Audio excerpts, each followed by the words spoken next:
Bayangkan sebuah kota, bukan kota biasa, tetapi kota yang paling sibuk, paling kaya dan paling cosmopolitan di muka bumi pada abad ke-15. Di pelabuhannya berlabuh kapal-kapal dari Arab, China, Jawa, India dan Siam. Di pasarnya bergema 84 bahasa. Rempah mengalir ke barat, sutra dan porselin mengalir ke timur. Pedagang dari Kahirah ke Kanton, semuanya tahu satu nama, Melaka.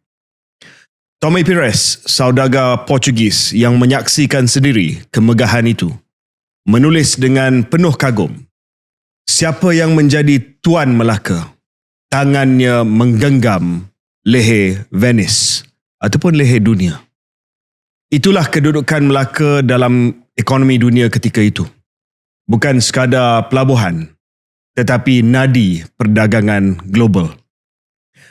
Namun pada Ogos 1511, selepas hanya 40 hari dikepung, Melaka jatuh. Soalannya bukan sahaja bagaimana, tetapi mengapa. Kejayaan Melaka bermula dengan visi yang luar biasa. Parameswara, putra Sriwijaya yang melarikan diri dari tekanan Jawa, memilih untuk tidak menguasai Selat Melaka melalui kekerasan ataupun military dominance. Sebaliknya, beliau menawarkan keselamatan, kenetralan ataupun neutrality dan pasaran yang cekap lagi adil. Di bawah pemerintahan kesultanan ini, pedagang Hindu Gujarat boleh berniaga sebelah menyebelah dengan pedagang Arab Muslim di bawah jaminan perlindungan dan juga undang-undang Sultan. Pengislaman pemerintah Melaka pada dekad 1430-an dan 1440-an bukan sekadar transformasi rohani. Ia adalah kebijaksanaan politik. Islam menyediakan etika komersial yang dikongsi bersama dan rangka kerja undang-undang yang memudahkan trust ataupun kepercayaan dalam kalangan komuniti pedagang Muslim di seluruh lautan Hindi. Melaka menjadi nod dalam jaringan perdagangan Islam serantau Asia. Di puncak kegemilangannya, di bawah kepimpinan Bendahara Tun Perak, bagi saya, negarawan yang paling hebat dalam dunia Melayu, the greatest Malay statesman ever in history. Kesultanan ini menguasai semenanjung Melayu dan sebahagian besar Sumatera, menepis ancaman Siam dan berdiri tegak sebagai kuasa yang disegani dunia. Tetapi benih keruntuhan sudah lama tertanam. Kematian Tun Perak pada 1468 meninggalkan kekosongan yang tidak dapat diisi. Penggantinya tidak mampu mengimbangi kepentingan yang bersaing di kalangan golongan bangsawan ataupun aristokrat. Sultan Mahmud Shah pula, pemerintah Melaka ketika kejatuhannya, digambarkan dalam sejarah Melayu itu sendiri sebagai seorang pemerintah yang lemah, zalim, tidak berapa stabil. Hukuman mati yang dijatuhkan ke atas Bendahara Tun Mutahir beserta seluruh keluarganya memutuskan ikatan kepercayaan antara Sultan dan golongan aristokrat. Inilah tragedinya. Kontrak sosial yang menjadi asas kekuasaan Melayu, daulat raja dan setia rakyat telah dikhianati oleh tangan Sultan sendiri. Jadi ketika Portugis tiba, sesetengah bangsawan memilih untuk berdiam diri. Malah ada yang bersubahat dengan musuh. Model cosmopolitan Melaka turut menjadi kelemahan tersembunyi. Komuniti pedagang asing yang mendiami pelabuhan itu, Jawa, Chinese, sebahagian orang Gujarat, kesetiaan utama mereka adalah kepada perdagangan, komersial, bukan kepada kesultanan. Apabila kesultanan tidak lagi mampu menjamin keselamatan perniagaan mereka, terutamanya daripada Portugis, kesetiaan itu pun terhakis. Dan dari segi ketenteraan, Melaka tidak pernah perlu menjadi kuasa ketenteraan yang hebat. Kekuatannya terletak pada daya tarikan komersial dan kemahiran berdiplomasi. Tenteranya, Melaka, terdiri daripada tentera upahan dan orang awam bersenjata. Kapal perangnya hanyalah kapal dagang yang ditukar fungsi kepada kapal perang. Portugis pula datang membawa sesuatu yang Melaka tidak pernah jumpa, teknologi dalam bentuk meriam gangsa yang maha kuat, kapal yang direka khas untuk peperangan, dan yang paling penting sebuah strategi empire yang jelas dan sistematik. Alfonso de Albuquerque bukan sekadar penakluk, dia seorang arkitek. Visinya mudah tapi dahsyat. Kuasai 3 pintu masuk utama. Lautan Hindi. Hormuz di Teluk Pasi, kita dah tahu tentang Selat Hormuz ini. Aden ataupun Bab el-Mandab di pintu masuk Laut Merah. Dan Melaka di Selat Melaka. Control these 3 choke points of the world. Dan kita lihat hari ini bagaimana ia sedang berlaku di Selat Hormuz. Maka pada waktu itu kalau dapat kawal 3 ini, Portugal akan menguasai perdagangan maritim seluruh Asia dan seluruh dunia. Melaka bukan kota yang hendak dirompak untuk Portugis. Ia adalah kunci strategik yang hendak dirampas. Walaupun serangan pertama Portugis pada Julai 1511 berjaya ditahan, Albuquerque tidak berundur. Dia mengatur semula, diperkuatkan tentera dan menyerang kembali. Pada 24 Ogos, Melaka tumbang. Sultan Mahmud Shah melarikan diri ke pedalaman, membawa bersamanya panji-panji regalia diraja, simbol legitimasi yang akan menjadi rebutan negeri-negeri Melayu penerus selama berabad-abad selepas itu. Apa yang mengikuti kejatuhan itu adalah kisah yang kita semua mewarisi akibatnya sehingga hari ini. 5 abad penjajahan, pemecahan dunia Melayu, pembahagian sempadan yang dilukis oleh tangan Eropah tanpa sebarang rundingan ataupun pandangan daripada rakyat yang mendiaminya, dan penstrukturan semula ekonomi rantau ini untuk kepentingan penjajah kuasa-kuasa luar. Melaka jatuh bukan semata-mata kerana meriam Portugis. Ia jatuh kerana pengkhianatan dari dalam, kerana kelemahan yang dibiarkan berlarutan, dan kerana kepimpinan yang gagal membaca ancaman yang datang.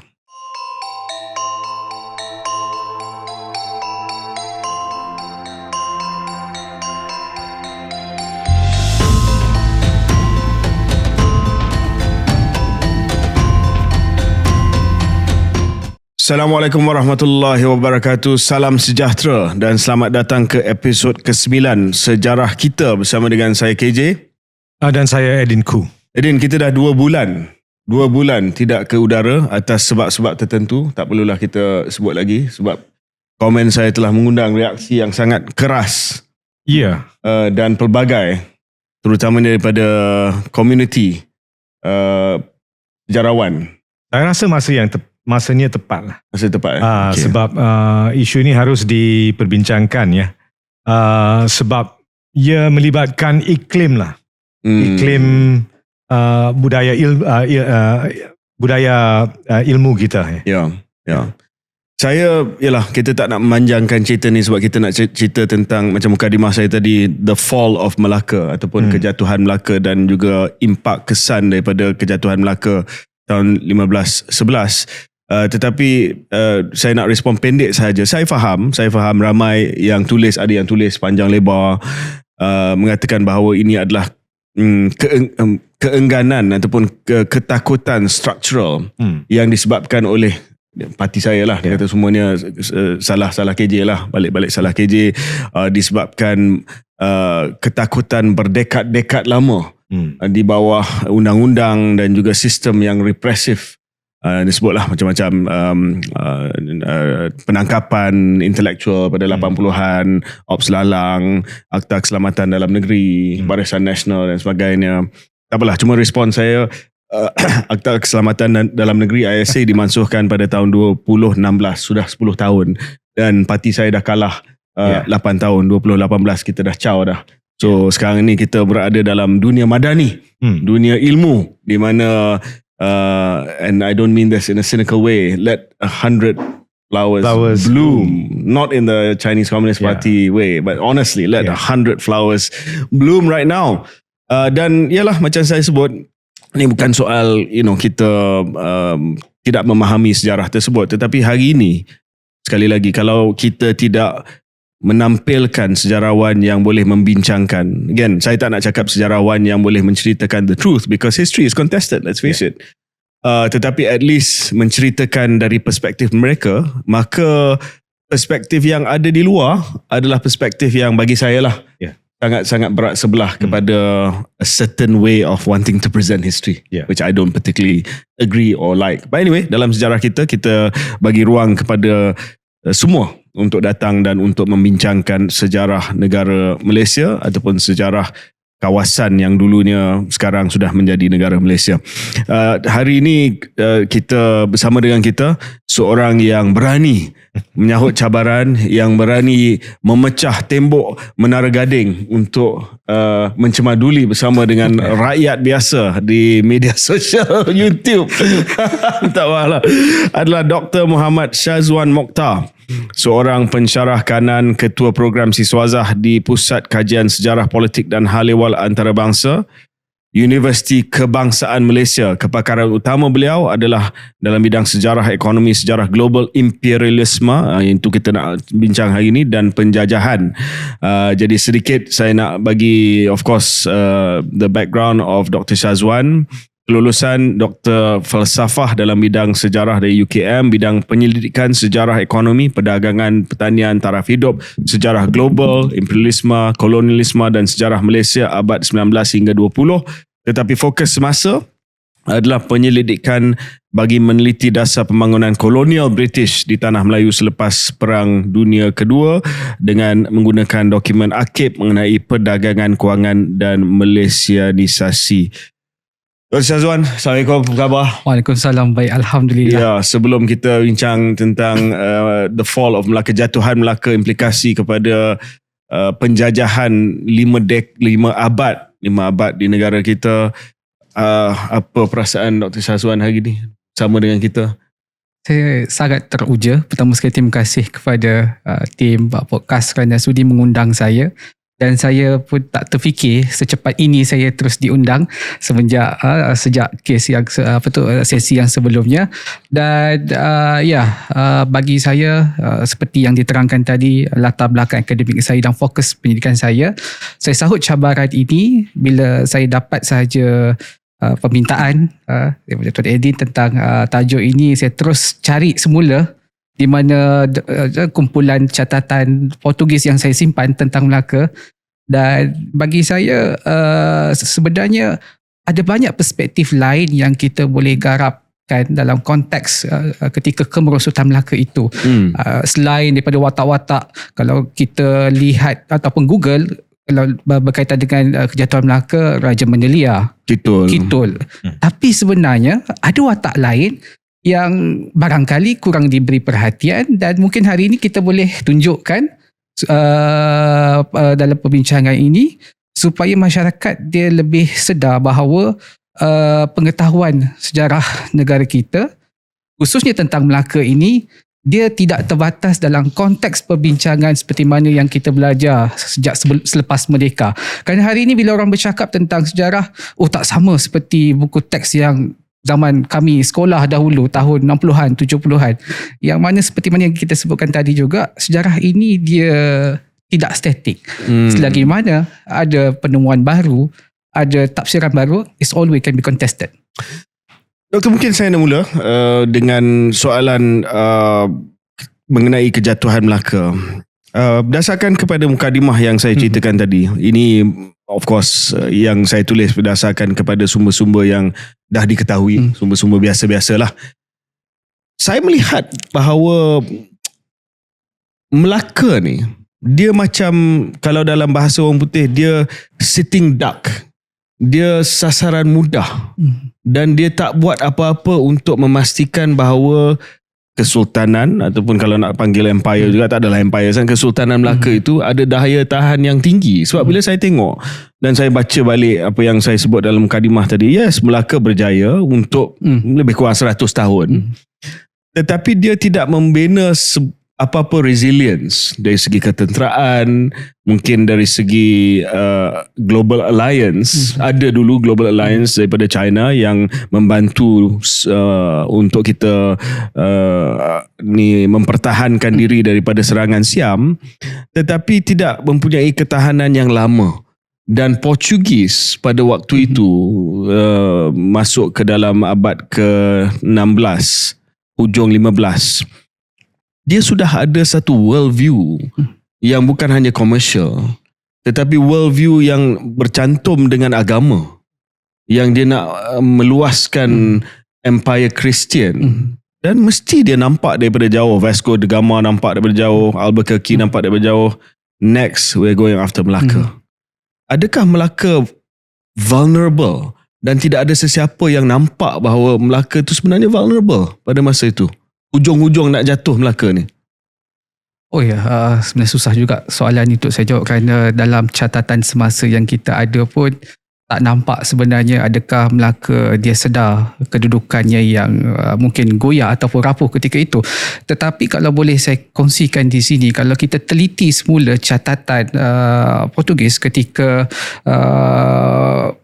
peringkat akhir nak kalah pintu jambatan yang selalu dikaitkan dengan jambatan itu mula dikuasai itu, gambaran yang diberikan bahawa penduduk ataupun masyarakat di sekitar kota tidak menyangkakan bahawa Melaka itu akan kalah.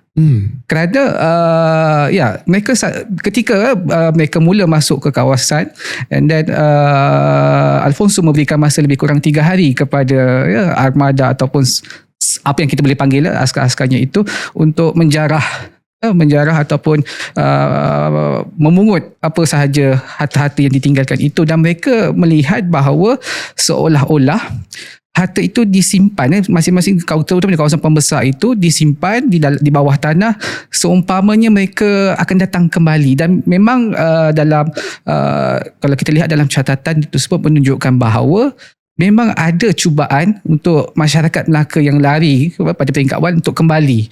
Dan saya melihat bahawa barangkali ketika itu mereka yakin dengan sistem yang mereka ada. Dan sebelum kedatangan Portugis juga kita boleh lihat bahawa... maknanya evidence yang bertulis ni menunjukkan bahawa mereka tidak sangka yang mereka akan ditakluki lah. Maknanya mungkin serangan ni sementara waktu saja. Lepas itu dia akan kembali ke rumah masing-masing lah.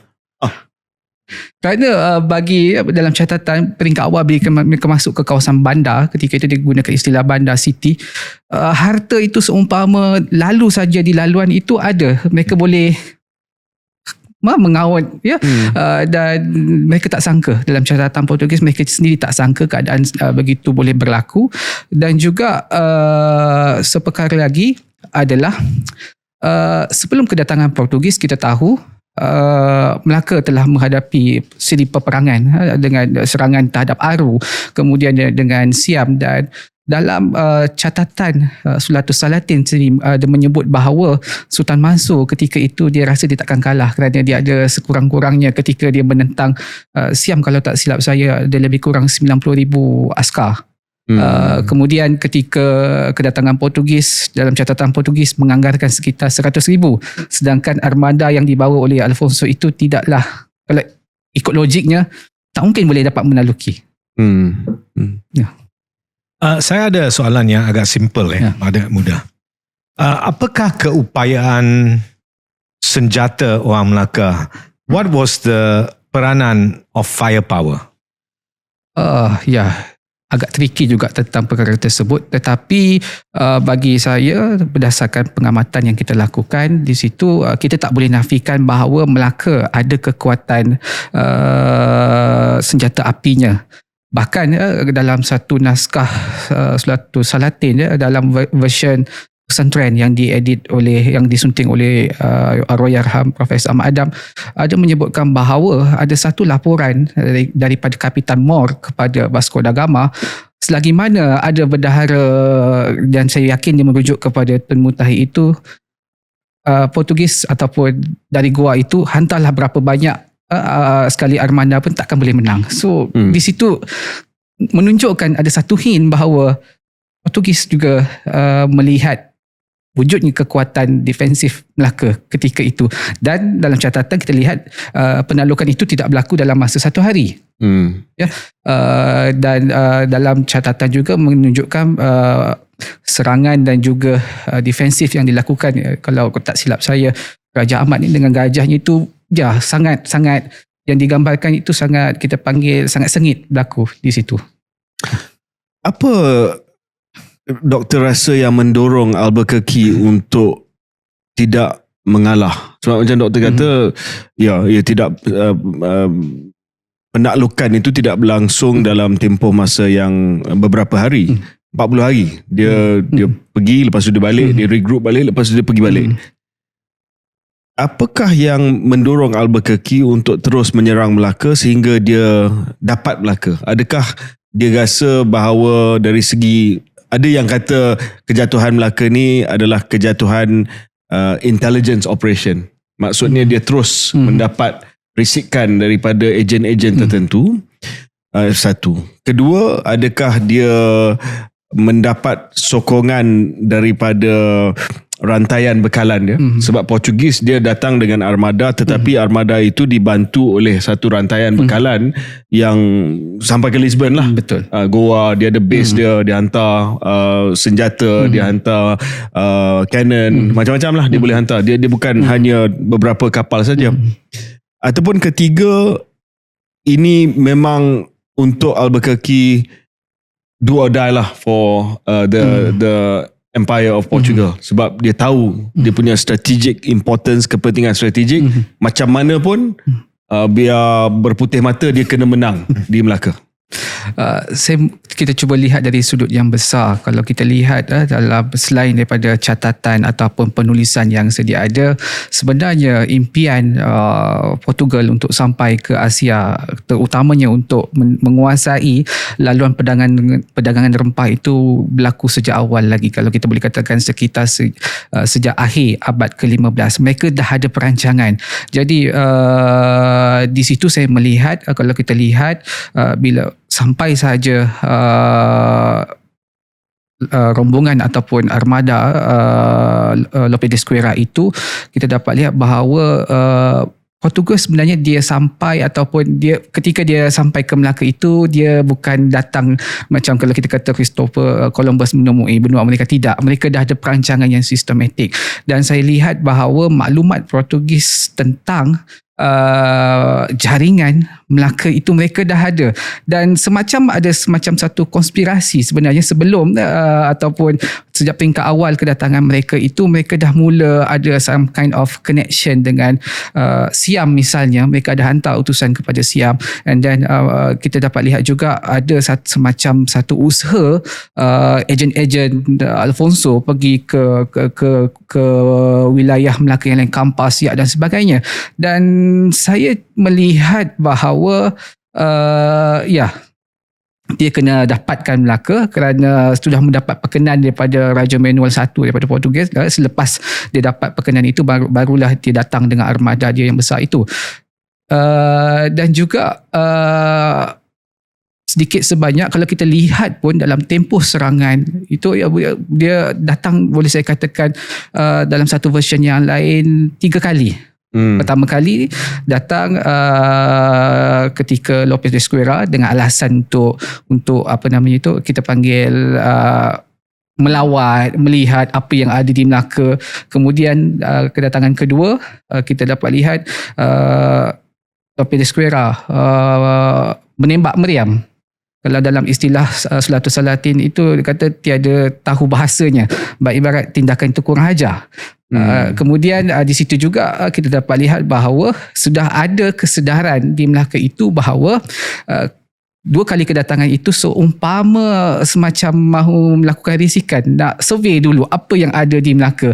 Dan tidak hairan juga kita boleh katakan dekat situ mereka dah ada kontak dengan pedagang-pedagang asing, khususnya yang datang daripada India itu. Saya dipahamkan ni Dok, please correct me kalau saya silap. Kunjungan pertama berlaku 2 tahun sebelum serangan pada tahun 1511, lebih kurang dalam 1509. 1509 lebih kurang begitu. Ya, dan saya difahamkan kunjungan itu bukanlah kunjungan yang baik. Kunjungan yang agak agresif lah. Ya.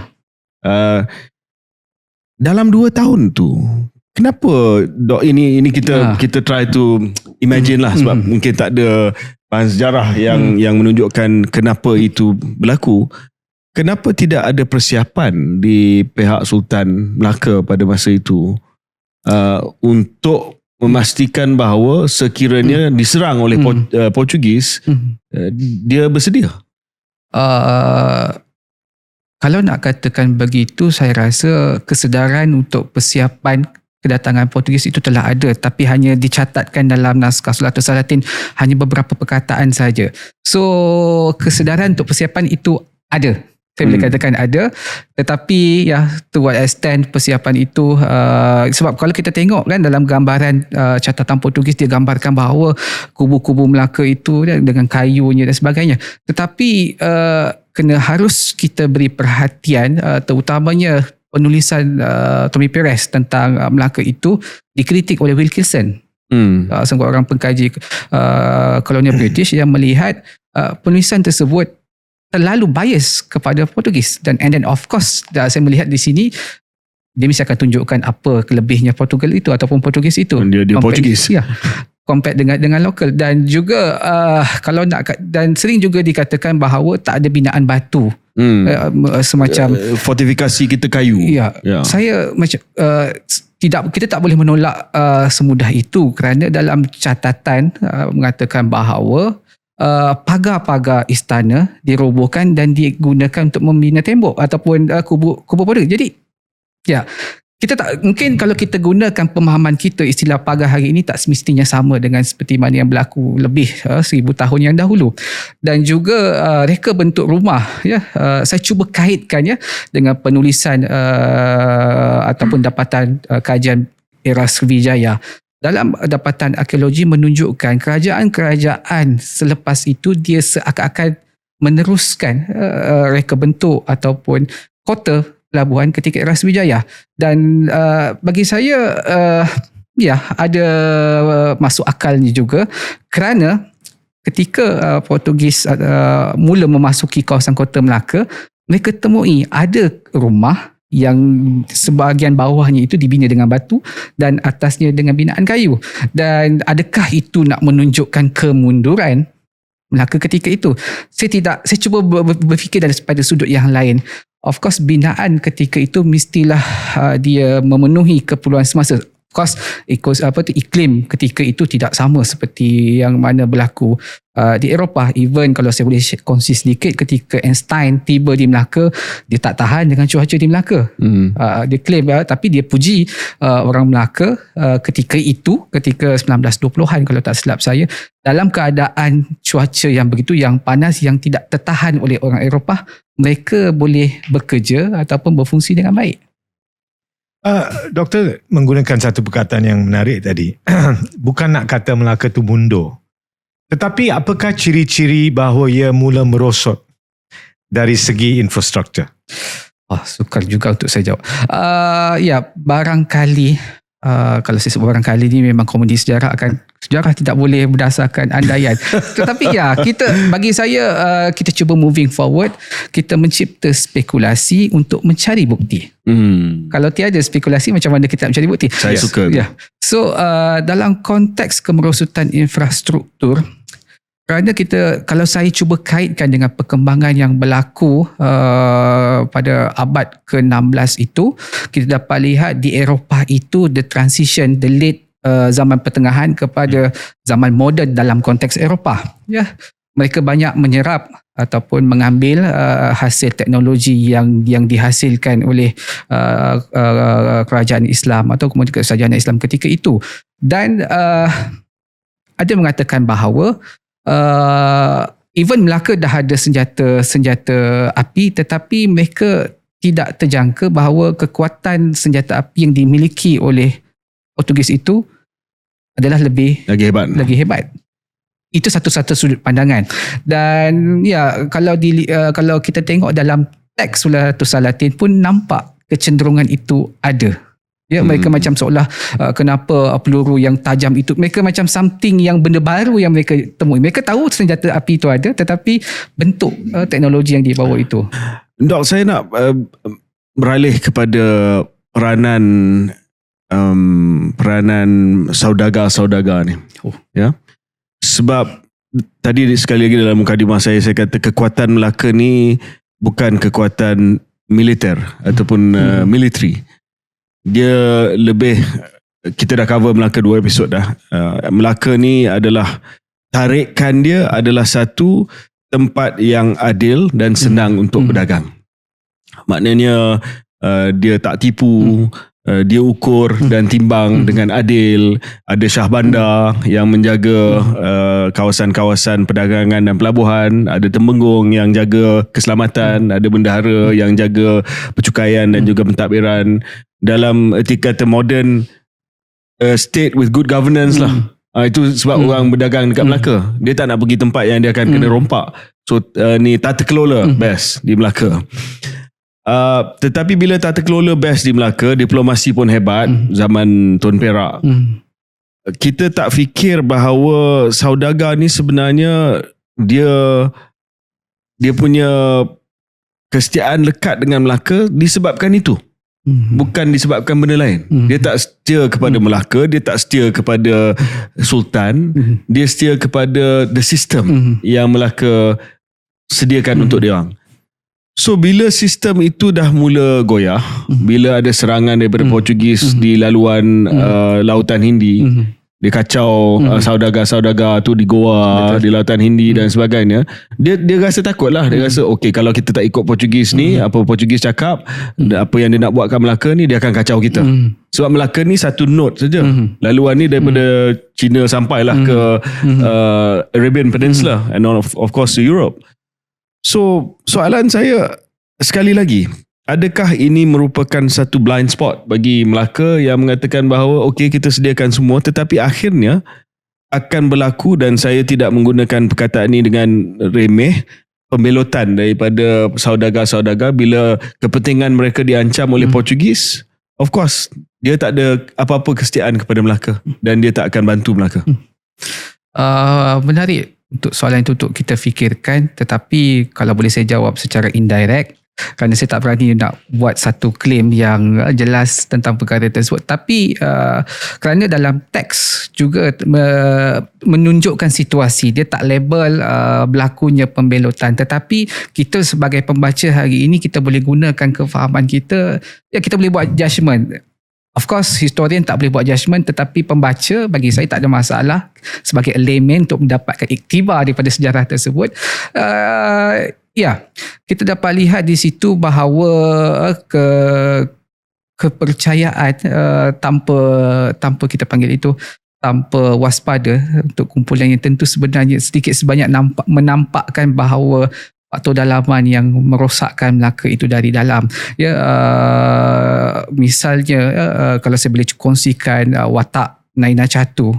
Naina Catu itu nampak dia saudagar. Saudagar. Saya serahkan pada penonton untuk cari siapa dia. Kita nak cakap di sini. Ya, saudagar. Kalau dalam teks Portugis, beliau ini diangkat, ya, yang banyak menolong Portugis, ya, yang banyak membantu tahanan Portugis yang ditahan di Melaka, yang memberikan, yang paling penting di sini adalah yang memberikan maklumat kepada Portugis tentang Melaka. Ya, dan pada masa yang sama nampak macam dia baik dengan beberapa orang pembesar. Kalau dalam teks itu kita dapat lihat, dia dalam proses boleh saya katakan dalam kes Raja Mendelia yang menuduh Tun Mutahir melakukan rasuah dan sampaikan kepada Laksmana Koja Hassan dan sebagainya itu, yang kita nampak seperti mana saya kata peringkat awal tadi, Raja Mendelia dan Kitol, tetapi watak Naina Shatu itu sebenarnya wujud dalam krisis tersebut. Dan juga begitu juga dengan Kitol. Ya, saya serahkan juga kepada penonton untuk tahu cari siapakah si Kitol sebenarnya. Bagaimana si Kitol itu, sebab saya yakin ramai orang akan labelkan Kitol ini yang membuka pintu kota di, tapi setakat ini saya tak jumpa lagi bukti tentang perkara tersebut. Tetapi yang saya dapat lihat di sini bahawa bagaimana Kitol menggunakan situasi itu untuk menjatuhkan bendahara, yang mana kita tahu pengetahuan Portugis, Bendahara Tun Mutahir, saya jangkakan kemungkinan besar adalah Bendahara Tun Mutahir. Selagi mana dia berada di situ, Portugis tidak akan dapat melawan Melaka. Dok, saya ada 4 soalan yang berkait. Sorry Brother KJ. No, of course, please. Si Kitol T menarik lah sebab namanya sudah kembali dalam 3-4 tahun. Kena ada filem lah tentang Kitol, kena ada filem lah tentang ada Kitol. filem, sangat bergema dalam budaya politik kita dalam 3-4 tahun ni. Tapi saya ada 4 soalan yang berkait. Satu, apa telah berlaku di antara perhubungan di antara Melaka dengan kerajaan China? Sebab mereka yang armada, mereka yang mempertahankan Melaka itu, tapi sejak kebelakangan yang hampir jatuh tu tak dengar pun apa-apa. Kedua, apakah keadaan serantau ketika Melaka mula merosot? Adakah kuasa yang baru naik, timbul yang mungkin mengancam? Ketiga, sumber-sumber dari pihak kita. Memanglah kejatuhan Melaka itu dibincang dalam sejarah Melayu Selalatus. Tetapi apakah sumber-sumber yang lain? Sebab Portugis ni memang dia ada banyak sumber. Betul. Ada Tomé Pires, logbooks Vasco da Gama. Ada satu syair yang panjang namanya Lucidas oleh Camões, the court a poet of Portugal. Juga warkah-warkah kembali ke. Tapi apakah sumber-sumber kita? Sebab kebanyakan daripada pengetahuan kita tentang kejatuhan Melaka datangnya dari sumber Portugis. Ya. Untuk soalan yang pertama tentang China. Saya cuba mencari penulisan tentang perkara tersebut, dan setakat ini yang saya jumpa yang ditulis oleh mendiang Profesor Chia Boon Keng. Ada menulis tentang reaksi China ketika itu, dan dia macam seolah-olah ada loophole di situ kerana digambarkan lebih kurang selepas 10 tahun kalau tak silap saya, barulah ada utusan daripada Sultan Melaka untuk meminta bantuan daripada China. So, jadi apa yang timbul persoalan dalam gap selepas 1511 hingga 1920-an itu, apa yang berlaku? Tak nampak, setakat ni saya tak jumpa lagi, dan kalau mengikut penulisan Profesor Chia Boon Keng itu itu adalah proses di mana Sultan Mahmud berundur daripada Pahang dia turun ke Bintan dan sebagainya itu, dan barangkali di situ berlaku kelewatan. Dan juga kita dapat lihat di situ selepas 1520-an itu, dalam catatan Ming Silu kalau tak silap saya, menunjukkan seolah-olah ada 2 orang utusan yang datang sampai ke China. Yang pertamanya dikaitkan dengan bapa saudara kepada Sultan Mahmud dan dikatakan meninggal dunia di sana. Dan yang keduanya bagi saya agak menarik, Laksmana Koja Hassan, yang mana di sini menimbul satu spekulasi juga, yang mana kalau kita tengok dalam teks ketika titah pertama Sultan untuk mengarahkan Laksmana untuk membunuh Portugis dalam kedatangan mereka yang pertama ataupun yang kedua itu, beliau keberatan, dan kemudian arahan itu diserahkan kepada bendahara untuk melakukan. Dan dalam catatan Portugis juga menunjukkan bahawa dia tak sebut nama.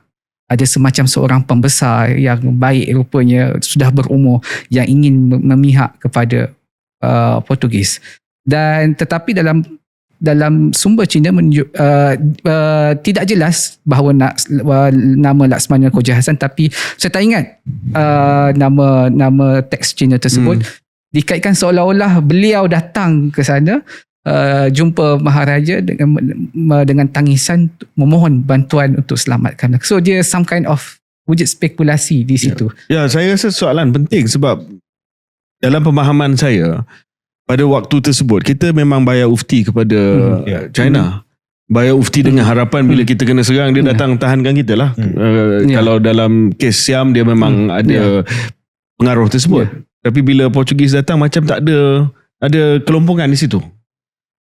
Saya suspek kemungkinan besar. Apalah, orang marah saya tak apalah. Kemungkinan besar sebab trendnya kalau kita tengok Alfonso dia dah susun cantik ya. Kalau di Kepulauan Melayu itu dah ada rundingannya dan dikatakan bahawa sebab selepas kejatuhan Melaka, Alfonso terus minta untuk mengadakan hubungan dengan kerajaan Cina, tapi selepas kerajaan Cina menolak perkara tersebut. Dan saya yakinlah, saya berpandangan kemungkinan besar Alfonso ada menggunakan kapitan-kapitan Cina di Melaka. Dan saya sebut juga dalam penulisan buku oleh Arwahyarham Profesor Ahmad Adam menyebut tentang perkara tersebut. Bagaimana kapitan-kapitan ini menyediakan bantuan kapal-kapal kecil untuk Portugis. Soalan Nadine kedua tadi berkaitan dengan kuasa serantau. Ada tak kuasa serantau yang mula dah mengancam? Ya, saya melihat ini interpretasi saya sebab tak digambarkan secara jelas. Seolah-olah di kawasan Kepulauan Asia Tenggara macam seolah-olah menanti apa yang berlaku. Sedangkan kalau kita boleh kaitkan dengan arahan ataupun permintaan daripada kerajaan Ming itu supaya kalau tak silap saya Siam dan Annam dan mungkin juga Jawa kalau tak silap saya membantu Melaka dan mengarahkan ataupun minta Sultan kembali semula ke Melaka, tapi tak diendahkan. Dan juga dalam catatan Tommy Press juga menggambarkan bahawa bila kontak awal mereka dengan Jawa itu kenyataan yang digunakan, Jawa tidak kisah apa yang berlaku di Melaka sebab mereka tahu mereka tak boleh menandingi Melaka dalam ketika untuk berperang di atas laut. So itu berdasarkan itu setakat ini interpretasi saya adalah mereka look and see apa yang berlaku. Look and see, barangkali dalam bahasa Jerman Schadenfreude, suka dengan penderitaan yang dihadapi oleh Melaka. Sebab jealous mungkin, tak tahu. Yang ketiga tadi sumber sebab kita selain daripada Sulalatul Salatin, sebab banyak kita ni doktor pun rujuk kepada sumber Portugis kan. Itulah kekagan yang kita ada pada hari ini. Teks utama bagi saya setakat ini memang kita terpaksa banyak bergantung kerana dalam Sulalatul Salatin tu pun ada banyak version. Dan setiap version itu dia punya kita panggil itu dia tidak seragam ya. Contoh kalau saya boleh berikan contoh, sebab saya banyak merujuk kepada naskah terkini Kusantren yang Kusantren tersebut. Dalam naskah Kusantren menunjukkan bahawa kalau saya berikan satu contoh, adanya kedatangan Raja Kedah. Saya tak tahu Kedah yang sekarang ini ataupun ada some kind of Kedah ketika itu datang untuk minta nobat daripada Sultan Melaka. Dan cerita ini tidak diceritakan dalam naskah Raffles 18. Menarik sebab ini membangkitkan cabaran yang penting lah. Kerana hakikatnya sumber itu tidak ada kan? Ya. Memang tidak ada. Bukan terbatas, sangat terbatas. Sangat terbatas ya, memang sangat terbatas. Jadi kita harus fall back on Portuguese sources atau British sources yang bertulis. Tetapi cabarannya ialah kita harus menerokailah. Betul. Dan banyak hipotesis yang terpaksa kita tarik dari sumber-sumber sebegitu ya. Dan jadi kita tak boleh lari daripada sumber-sumber barat. Okey, bila bercakap tentang perkara tersebut ada dua perkara yang saya rasa perlu saya tegaskan di sini. Walaupun kita banyak merujuk kepada sumber Portugis, kita harus juga kritikal dengan sumber Portugis seperti mana yang saya katakan tadi. Terlalu bias kepada mereka. Dan adakah betul sebab kalau kita tengok dalam surat-surat dan sebagainya itu menunjukkan bahawa teruknya kerajaan Melaka itu sultannya begitu teruk. Tapi bagi saya kenyataan itu harus dinilai semula. Itu yang pertama. Dan yang kedua juga, mungkin tadi peringkat awal saya terlepas dalam saya banyak juga melihat catatan ketika era British. Saya yakin ini juga akan menimbulkan satu perdebatan yang hangat. Saya tidak menyokong ataupun saya tidak mengatakan bahawa Rom itu belajar membuat kapal daripada Melaka, tidak. Tetapi ada catatan mengatakan bahawa komoditi daripada rantau alam Melayu, khususnya buah pala dan cengkih, telah sampai ke Rom sekitar tahun 184 Masihi.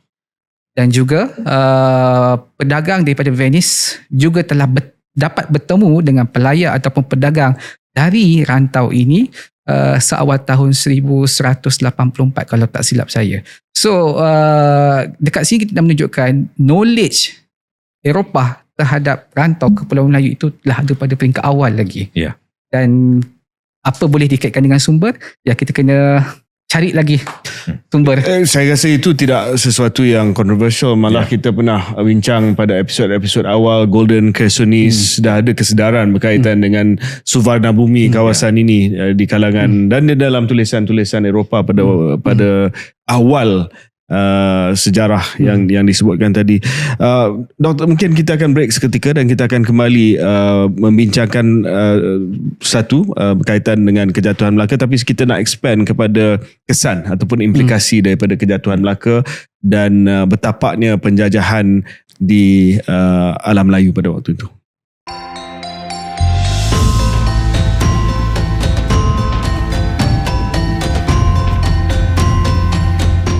Okey, selamat kembali ke episod 9 sejarah kita berkaitan dengan kejatuhan Melaka dan juga kesan daripada kejatuhan Melaka yang bagi saya bergema sampailah ke hari ini. Banyak yang kita melihat dari segi sempadan negara hari ini, banyak yang kita lihat daripada susunan masyarakat di Malaysia pada hari ini sebenarnya bergema daripada tahun 1511, iaitu kejatuhan Melaka dan datangnya penjajah, pertamanya Portugis, selepas itu Belanda, selepas itu British, Jepun, balik kepada British dan sehinggalah ke hari ini. Sebelum kita pergi kepada implikasi kejatuhan Melaka dan juga topik imperialisme yang menjadi satu fokus area penyelidikan Dr. Syazwan sendiri, saya nak berbalik kepada idola saya, Tun Perak. Kita tahu bahawa kalau ikut sejarah yang kita baca, zaman kegemilangan Melaka ni dia terkait rapat dengan pentadbiran Tun Perak sebagai bendahara. Dan ramai yang kata kematian dia pada tahun 1498 menandakan mula merosotnya terutamanya kepercayaan antara Sultan dan juga bendahara yang baru, Tun Mutahir. Soalan dia beginilah, kalau dalam pengurusan syarikat kita sebut bahawa ini adalah key man risk, maksudnya bila ada seorang CEO yang hebat, kita nak mengurangkan risiko syarikat itu berdepan dengan masalah selepas CEO itu bersara dengan memastikan ada satu perancangan succession planning yang baguslah. So bila saya tengok kepada Tun Perak dan banyak ciri-ciri yang saya kagum, tapi bila saya tengok satu benda yang mungkin ada sedikit kekurangan adalah dari segi succession planning, sebab dia pegang dengan begitu kemas hubungan antara sultan, aristokrat, diplomasi, skill dia sebagai seorang Perdana Menteri, tapi bila dia tak ada, semua dah collapse. Apa pandangan Dr. Syazwan berkaitan dengan dia punya peralihan kepimpinan selepas Tun Perak? Ya, kalau kita lihat dari segi selepas era Tun Perak itu digambarkan bahawa kesangsian antara golongan pembesar itu jelas berlaku, ya. Bila dikatakan bahawa bendahara selepas kalau tak silap siapa tapi Tun Mutahir itu menunjukkan kekayaan dia, siapa yang nak some kind of begitu kan, seumpama seolah-olah nak menyaingi Sultan itu sendiri. So dekat sini saya cuba melihat daripada satu sudut pandang yang lain. Mungkin di situ pengarang teks ingin menunjukkan kepada kita bahawa seperti dikatakan tadi, pribadi kepimpinan itu bukan sesuatu yang boleh diwarisi. Dan penting juga di situ untuk menunjukkan bahawa kalau kita menjadi ketua yang utama itu, kita tak boleh nak bergantung sepenuhnya kepada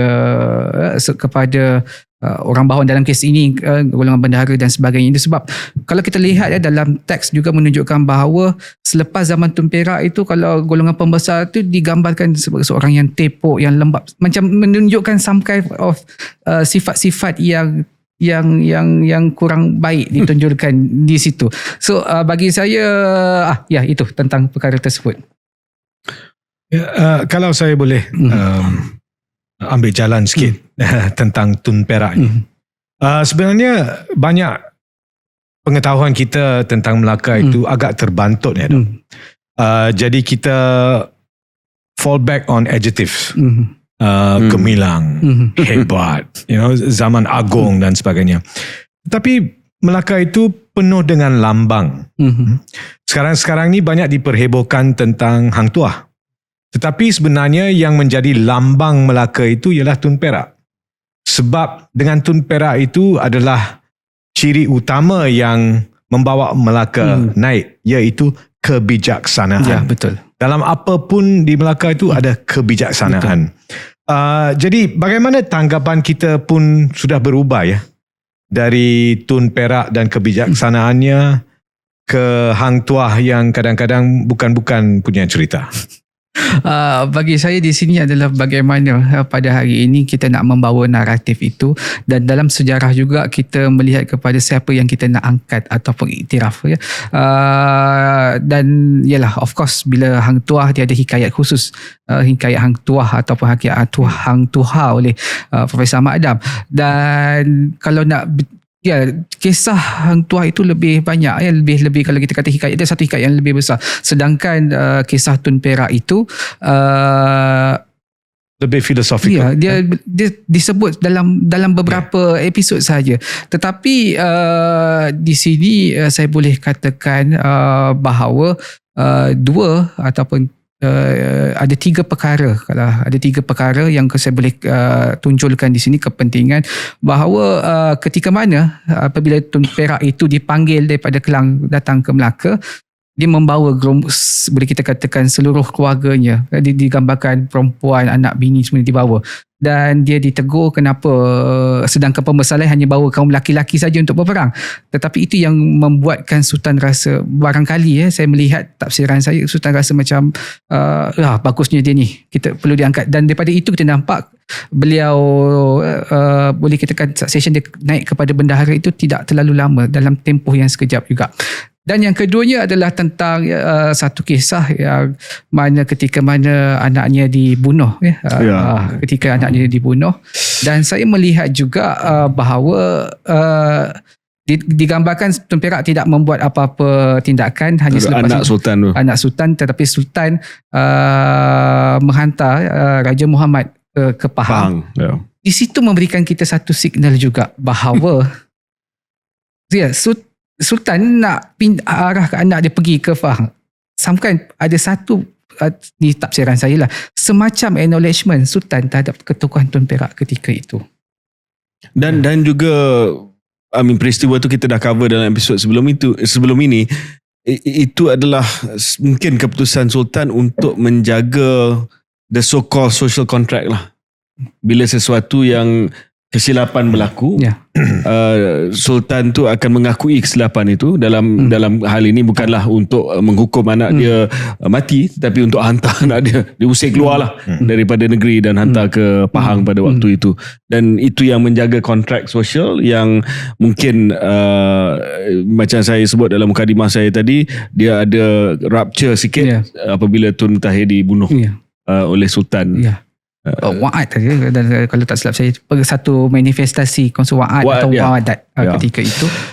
Ya, ketika kes Tun Mutahir itu juga agak menarik ya. Bagaimana pada peringkat awal, sebab saya susah nak dapat connection, adakah dia dihukum bunuh disebabkan isu rasuah tersebut ataupun isu konspirasi antara Gemelli, Siti Tun dan Laksmana Koja Hassan. Tetapi sebab dalam rekod Portugis nampak dia ni some kind of watak yang digeruni Tun Mutahir. Tun Mutahir. Tetapi dalam teks, ya, itu yang saya katakan tadi, dia semacam spekulasi di situ untuk kita mencarikan alternatif yang lain. Dan dia, kalau kita lihat dalam teks ni juga matlamat Sultan Abdullah kepada Tun Sri Lanang untuk menulis semula itu adalah untuk memberi iktibar. Jadi di sini kita boleh lihat bahawa ya, tujuan utama penulisan teks Sulhatus Salatin itu adalah pengajaran. Jadi ya, mungkin sebab itu juga teks itu disusun mengikut episod-episod yang tertentu. Edin, mungkin kita nak beralih kepada the consequences of the fall of Melaka lah. Ya. Ya, saya ada satu soalan yang mungkin mencetus perbincangan tentang ni. Kita di rantau ini kita banyak menerokai sebab-sebab kejatuhan Melaka dari dalam. Kita kurang celik tentang apa sebenarnya yang berlaku di sana, di Eropah. Misalnya kebangkitan Portugal dan Spanyol selepas Perang Salib. Apa yang mendorong kuasa Portugal terutamanya yang bersaing dengan Spanyol pada masa itu untuk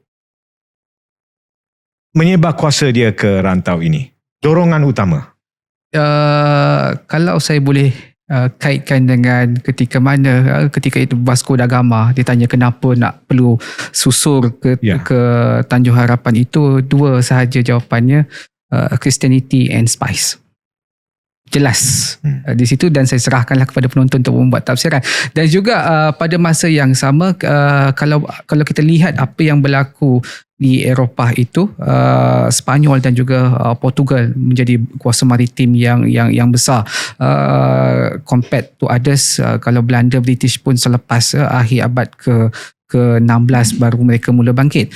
Dan satunya kalau kita lihat adalah bagaimana mereka ingin bersaing ataupun mendapatkan monopoli perdagangan rempah yang mendapat permintaan yang tinggi di Eropah itu sendiri. Dan kenapa Portugis membuat sekatan ataupun dia naik sampai ke Laut Merah itu adalah untuk mengelakkan ataupun boleh saya katakan suatu cubaan blockage kontak pedagang Arab dengan Melaka. Sebab biasa kita lihat intention terhadap Melaka itu selepas mereka mendapatkan India. Tapi saya melihat ianya intention itu berlaku lebih awal lagi. Mereka boleh kita katakan peringkat awal tak tahu Melaka tu macam mana, dengar sahaja spy sampai datang ke Melaka. Sebab kalau saya boleh katakan juga, Sultan Mahmud dia buat satu claim, dia apa sahaja di Melaka, kalau orang di Kepulauan Melayu tu nak ke Mekah lalu Melaka. Macam satu transitnya di situ. Kerana mungkin juga kita boleh kaitkan juga disebabkan tumpuan kapal-kapal Arab yang berhenti di situ. Dan juga pada masa yang sama saya melihat juga sebab pada masa yang sama selepas kejatuhan Melaka barulah Sultan Salim pertama Bukit Uthmaniyah declare khalifah kepada Islam. Dan dalam tempoh itu juga adalah kebangkitan ataupun kita katakan kemuncak Ottoman Empire dia menjadi khalifah, dan juga kes di India itu kita lihat bagaimana the transisi antara Kesultanan Delhi dengan Empire Mughal. So kes Melaka itu saya boleh katakan dia one of the krisis atau konflik yang berlaku pada peringkat yang global. So nak katakan Melaka itu satu kes yang khusus ataupun terpencil di Asia, tidak. Sebab di sana juga kita boleh katakan mereka mahukan jaringan perdagangan rempah itu. Ya, Spice and the Cross. I think saya rasa satu rumusan yang sangat padat tapi penuh dengan ertinya. Obviously Vasco da Gama dia memilih pelayaran untuk pergi melalui Teluk Harapan, Cape of Good Hope, they didn't want to go through the Levant, the Muslim lands, dan dia rasa melalui Teluk Harapan terus ke Goa, dia akan menguasai pelayaran tersebut lah. And then of course dia nampak rempah ni sebagai sesuatu yang perlu dikawal. Kenapa kita tidak dapat apa-apa keuntungan komersial daripada perdagangan rempah ini? Sudah ada typical Western arrogance that they should control that, even though it's nothing to do with them. Dia adalah end consumer. Tapi yang peliknya yang nak menguasai rempah ni Portugis lah. British kurang sikit sebab dia makanan dia memang tak ada rempah pun. Tentang Western arrogance juga kalau boleh saya kongsikan satu perkara yang kadang-kadang lucu juga tapi bagi saya menarik. Ketika Vasco da Gama sampai ke selatan India itu, dia melihat kuil, dia anggap dia sangkakan itu adalah gereja. So dekat situ saya dapat the arrogant barat itu bukan saja dalam konteks itu tapi dari segi knowledge-nya tentang apa yang ada di rantau Asia itu. Dan juga bila kita sebut tentang itu saya terfikir juga adakah sebab selalu kita katakan kita gunakan terma sistem pemerintahan tradisi moden. So bagi saya itu boleh dipertikaikan. Kerana dengan sistem yang kita ada, contoh dalam kes Melaka sebelum kemerosotan, dia dah boleh jadi sesuatu empire ataupun kerajaan yang unggul ketika itu. So tidak wajar kita katakan some kind of tradisi moden. Ini semua adalah bagi saya satu bentuk tafsiran barat terhadap sejarah kita yang perlu kita betulkan semula. Dr. Syazwan, kejatuhan Melaka membawa kepada dua perkembangan. Satu perkembangan adalah berkaitan dengan perpecahan politi Melayu di tanah Melayu itu sendiri. Sewaktu kegemilangan Kesultanan Melaka mempunyai pengaruh, boleh dikatakan suzerainty di atas tanah-tanah Melayu yang lain di Semenanjung. Bila Melaka jatuh dan mungkin dihidupkan semula pertamanya pada 1528 Kesultanan Johor, tetapi ada juga beberapa politi Melayu ataupun Kesultanan Melayu yang bersaing. Antara dia di Perak, Pahang, lain-lain juga. Jadi dah muncul perpecahan di kalangan politi Melayu yang boleh kita argue hanya dapat disatukan semula sewaktu kemerdekaan negara kita. Sebab sebelum itu memang berpecah. Dan datangnya penjajah, datangnya advisor, datangnya resident. So Melaka punya kesan lebih daripada kejatuhan Melaka itu sendiri, tetapi fragmentasi politi Melayu. Itu poin yang saya nak sampaikan. Dan kedua, kejatuhan Melaka telah membuka pintu kepada kuasa-kuasa yang lain. Of course Dutch, VOC datang, British, dan juga ejen-ejen lain lah, contoh ejen Bugis yang datang untuk bersubahat dengan untuk bekerjasama dengan kuasa-kuasa luar ni untuk membentuk the new geopolitics of the Malay world. Pandangan doktor? Kalau kita lihat dari segi sejarahnya itu, selepas kejatuhan Melaka itu masing-masing cuba politik ataupun entiti politik itu mahu muncul sebagai Melaka yang kedua, dan saya melihat ada successor. Dan saya melihat juga itu sebab itu kita dapat lihat selepas itu watak Aceh lebih garang, saya katakan. Dia ketika mana dia juga menangkap Tun Sri Lanang ketika zaman Sultan tersebut, bawa ke Aceh dan dia serang juga Kedah, dan atas tuduhan bahawa entiti-entiti ini some kind of pro kepada Portugis. So itu yang pertama. Dan yang keduanya adalah saya melihat bagaimana mereka nak, sebab selepas Portugis masuk ataupun menduduki Melaka, dia mengubah the order maritim yang sedia ada, perubahan jaringan perdagangan. Jadi masing-masing nak tarik ataupun boleh saya katakan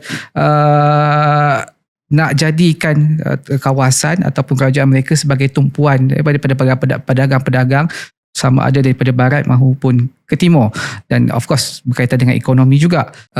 Dan juga kita lihat bahawa seperti mana yang saya katakan peringkat awal tadi, ketika kontak awal Portugis, Alfonso, masing-masing kerajaan terutamanya di bahagian Sumatera dan ke bawah itu macam seolah-olah menunggu masanya apa yang berlaku selepas itu. Dan kalau boleh saya katakan juga dalam catatan Portugis juga menunjukkan bahawa selepas kejatuhan Melaka, pada peringkat awal mereka juga macam some kind of takut-takut juga. Mereka mula mengadakan hubungan yang baik, kalau kata macam seolah-olah hubungan tributari antara kerajaan-kerajaan pecahan Melaka itu dengan Portugis. Dan fragmentasi itu dia bukan sahaja memecah belahkan the Orde Maritim Melaka, tetapi dia boleh saya katakan menghakis identiti maritim masyarakat di rantau ini juga. Sebab daripada zaman Melaka itu kita boleh katakan budaya merantau. Kemudian dia akan kembali semula dengan polemik hari ini pendatang dan sebagainya itu kan. Tapi ramai orang yang tak faham sebenarnya the identity merantau itu telah wujud pada zaman itu. Dan juga masyarakatnya kota-kota pelabuhan ataupun kota perdagangan banyak di kawasan pelabuhan, tetapi bila datangnya Portugis, so-called kerajaan terutamanya di Semenanjung, mereka dah mula masuk ke kawasan pendalaman. Aktiviti ataupun struktur pentadbiran juga berbeza. So dalam konteks ini kita boleh lihat dia bukan saja menghakis identiti, tetapi the sistem pentadbiran itu juga dia mempengaruhi apabila berlaku perubahan struktur itu. Ada sejarawan yang mengatakan bahawa Melaka di bawah Portugis, terutama dari segi pelabuhan dan juga perdagangan, tidak sehebat, tak sampai pun kehebatan Melaka, Kesultanan Melaka. Maknanya dari segi volume, jumlah perdagangan, dari segi kepelbagaian saudagar-saudagar, never recapture kegemilangan Melaka. Betul ke tak? Saya boleh katakan setuju juga. Kerana peringkat awal Alfonso dia tak nak ubah sistem sedia ada. Sebab itu dalam, saya tak pasti tapi saya rasa betul, Naina Catu itu diangkat, dia beri jawatan some kind of bendahara. Dan apa yang menjadikan Melaka itu orang kata gemilang, ramai orang akan melihat fungsinya sebagai entrepot, tetapi dalam aspek yang lain, apabila Melaka juga ada Selangor, Kedah yang memberi deposit timah kepada Melaka sehingga dia boleh keluar shilling dia sendiri. Dan pedagang-pedagang luar yang ingin berdagang ke Melaka kena gunakan shilling timah tersebut. Dan prosesnya bagaimana? Perlu ditukarkan dengan emas. Sebab itu Tommy Perez katakan merchandise di Melaka itu adalah emas. Dan ini tidak dapat, bagi saya yang tidak dapat dilakukan oleh Portugis ketika itu. Dan juga dalam kita lihat kerajaan-kerajaan ataupun empire yang lain itu juga menyumbang emas kepada Melaka bagi mendapatkan komoditi daripada pelabuhan tersebut. Sorry. Portugis pun dia agak kurang kemas ya. Sebenarnya strategi penjajahan atau campur tangan British itu banyak merujuk kepada Portugis dan Belanda. Dan mereka telah menyatakan bahawa pihak Portugis dan Belanda itu terlalu menyibuk dalam kehidupan seharian masyarakat mereka, dan tidak tertumpu misalnya hanya kepada ekonomi. Betul. Dan pembangunan ekonomi, tetapi cuba mengkristianisasi orang, menukar budaya hidup, bahasa dan sebagainya, dan tak dapat fokus. Ya, dan dari Melaka misalnya, adventurism Portugis ke sebelah timur pun telah berlaku, ke Filipina, ke China, dan kemudian akhirnya di Macau ya. Jadi mereka bukannya penjajah yang berdisiplin. Betul ke tak? sukar untuk saya katakan dia, kalau boleh saya ulas, mereka tak compared to British. Kedatangan British itu, sebab itu ada School of Oriental and African Studies, kerana di situlah dilatih orientalis sebelum dihantar ke sini. Dan mereka ini, kalau ditanya kepada saya, mereka barangkali dia tak ada satu knowledge yang begitu kuat untuk bagaimana nak menguasai region ini sebaik yang mungkin. Sebab itu Portugis dia tak pergi ke kawasan pendalaman, di kawasan pelabuhan, dia tak ubah the sistem tempatan itu. Dan juga kalau tadi saya, memang British dia juga belajar dengan apa berlaku di India, kerana kalau saya boleh kongsikan, kita dah pergi ke akhir ke abad ke-19 ke-20, tapi kalau boleh saya kongsikan, British melihat menguruskan benda ini lebih banyak merugikan dia compared, baik dia fokus eksploitasi dia sumber ekonomi daripada nak menguruskan proses penentangan, pemberontakan. Why not dia gunakan elemen dalaman itu sebagai alat kawalan dia. Dia mungkin akhirnya zaman Portugis dengan Belanda di kawasan Alam Melayu ni adalah akhirnya mercantilist colonialism ataupun penjajahan yang berbentuk mercantile, commercial. Dan datangnya British yang commercial juga, sebab dia banyak sedut resources kita, tetapi juga imperialism in its grand form lah. Maknanya penaklukan pentadbiran. Dalam konteks itu juga, kalau kita tengok yang lebih besar sejarah imperial itu, tempoh abad ke-16, 15 itu dikategorikan sebagai pembentukan the Old Empire. Dan pada masa yang sama, sebelum kuasa-kuasa Eropah ni sampai ke timur, tumpuan mereka adalah di West Indies, di Caribbean dan sebagainya itu.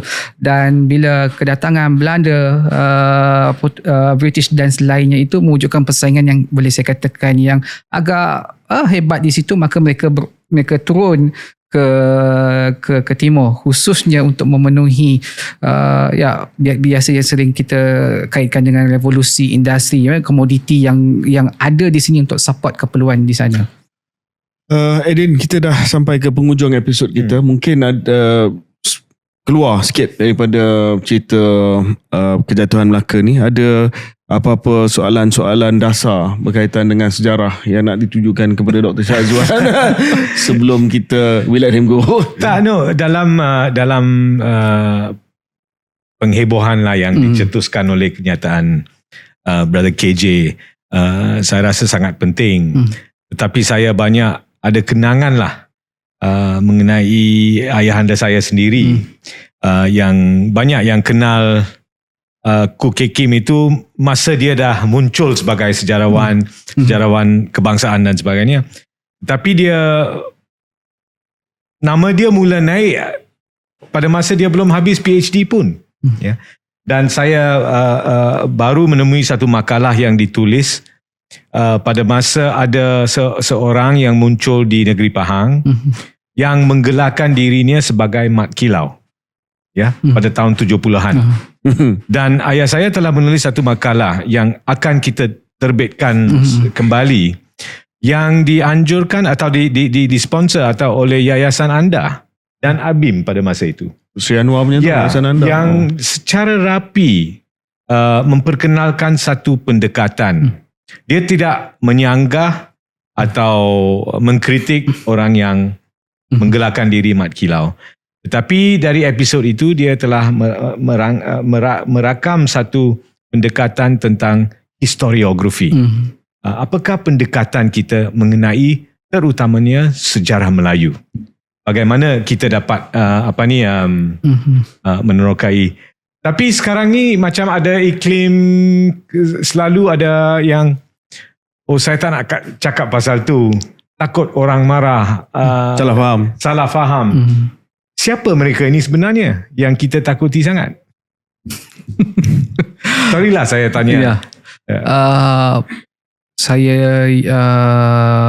pada pandangan saya peribadi, saya melihat bahawa adakah masyarakat kita pada hari ini sudah bersedia untuk seperti mana yang katakan sejarah seperti mana yang diceritakan itu, kerana bukan semua perkara dalam sejarah itu yang akan menyenangkan hati. Ada juga bahagian daripadanya itu menyakitkan hati. So mungkin di situ kebimbangan mereka dalam konteks perkara tersebut. Dan juga kalau boleh saya katakan not everything semudah itu kita boleh kongsikan secara umum, tetapi sebagai seorang yang mengkaji bidang sejarah, kita harus sedarlah maksudnya di sini level ataupun tahap masyarakat yang macam mana kita nak kongsikan perkara tersebut ataupun dalam sebab saya nak tanya, kita dalam zaman ni harus progres kan? Ya. Tapi yang saya dapat sejarawan, cendekiawan misalnya pada tahun 60-an, 70-an, suasana ilmiah dia agak jauh lebih terbuka. Kita kena terima hakikat bahawa sejarah ini tidak sepatutnya hanya menjadi sesuatu yang selesa. Betul. History cannot be something that is just comfortable and convenient. Dia harus menyinggung kan? Yeah. It should actually provoke. Of course, sebab dia contestation of ideas. Di situlah pengajaran kita boleh peroleh. Sejarah ini, saya selalu ramai yang kata, KJ kenapa buat podcast pasal sejarah, you kalau ada bidang kepakaran adalah politik. Dan saya selalu jawab, sejarah adalah politik. History is political. Dia punya contestation. Saya faham kita tak boleh laju sangat. Kalau laju sangat dalam masyarakat macam Malaysia ni, macam-macam boleh berlaku. Tapi kalau kita sebagai generasi pewaris kepada tradisi intellectual ini, your father, your predecessors as professor, politicians that came before me, kalau kita hanya pilih jalan yang selesa dan jalan yang convenient saja, then saya rasa kita tak akan berkembang sebagai masyarakat. That's why I do this anyway. Ada satu anekdot yang menarik tahun 70-an. Tahun 71. Ada satu, ini pun harus masuk dalam buku sejarah kita. Ada lukisan, pameran lukisan oleh Ibrahim Hussein. Dan dia telah mempamerkan berdasarkan eksperimen pada masa tahun 70-an yang agak radikal. Dia merendam bendera Malaysia dalam cat hitam. Dan mempamerkannya. Ia sudah menjadi folklore lah. May 13, 1969, the painting is called. Dan Ungku Aziz, dia tidak hentikan Ibrahim Hussein daripada mempamerkan painting itu. Tetapi dia menelefon pejabat Tun Razak. Tun Razak sendiri telah datang ke Dewan Tengku Chancellor untuk menyaksikan lukisan tersebut, minta Ibrahim Hussein untuk menjelaskan apakah motivasi, apakah hajat kamu, dan kemudian dia membenarkan. Sebab itu melanggar undang-undang ya, you're desecrating the Malaysian flag. Jadi macam ada suasana yang jauh lebih bebas lah pada satu zaman yang kita agak gentir ya. Ini belum lagi kita masuk ke dalam perbincangan zaman PKM dan sebagainya. I think it will become very political then. But kita kena buat. Yes. Dan satu hari nanti kalau saya berada di tampuk kuasa nanti, Edin kena ingatkan saya kalau saya kalau tindakan saya berbeza daripada hari ini, kena ingatkan saya. But this is what you believed in before. Anyway, terima kasih kepada Dr. Shazwan. Dr. Shazwan, saya rasa kita kalau Dr. Shazwan selesa dengan episod kali ni, kita kena jemput balik lah bila kita nak bincang soal zaman colonial British. Definitely. That one is your specialty. Ada banyak benda baru kita kena jemput balik bila kita cakap tentang the British colonial time. Episod yang akan datang kita akan cuba bridge sebab tempoh ini bagi saya lah kurang kajian dan penyelidikan, dan this is of course the time between 1641 kedatangan Belanda sehinggalah 1824 Anglo Dutch Treaty yang memisahkan apa yang hari ini Indonesia dengan Malaysia. Mungkin kita jemput seseorang yang boleh bincang of course the Portuguese period yang kita belum selesai, sampailah ke 1824 Anglo Dutch sebelum kemasukan British. Lepas tu kita jemput balik Dr. Shazwan lah ya. Okey, terima kasih dan terima kasih kerana mengikuti sejarah kita. Jangan lupa untuk subscribe dan like dan menunggu episod akan datang.